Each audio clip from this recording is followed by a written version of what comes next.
Rais wa Somalia Hassan Sheikh Mohamud na msafara wake ameshambuliwa kwa bomu tarehe 18 Machi mwaka 2025 akiwa kwenye msafara wake akitokea maskani yake ikulu ya Mogadishu muda mfupi kabla ya kuwasili uwanja wa ndege wa Mogadishu wa Aden Ade International Airport, ambapo wanamgambo wa Al-Shabaab wametangaza kuhusika na shambulio hilo.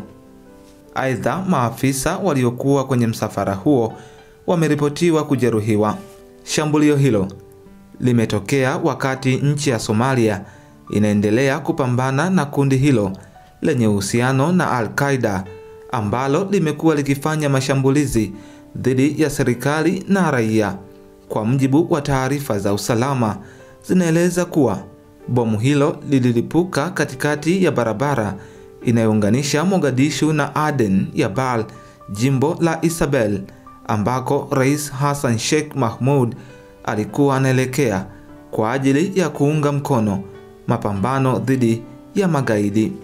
Licha ya Rais Mohamud kushambuliwa, yeye aliendelea na safari na kufika salama Aden Yabal, eneo linalodhibitiwa na jeshi la nchi hiyo ya Somalia tangu alipowafukuza wanamgambo wa Al-Shabaab mwaka 22.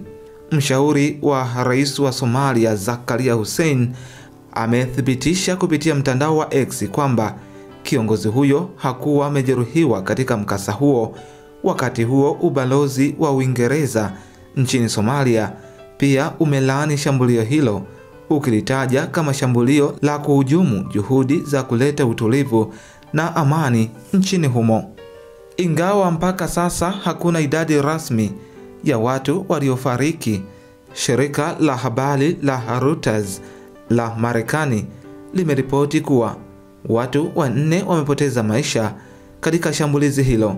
Wakati huo, ripoti za awali zinaeleza kuwa waathirika wa shambulio hilo walikuwa wanajeshi waliokuwa wakisindikiza msafara huo, huku wengine kadhaa wakijeruhiwa. Shambulizi hili linakuwa shambulizi la pili kumlenga moja kwa moja Rais Mohamud tangu aingie madarakani mwaka 2022.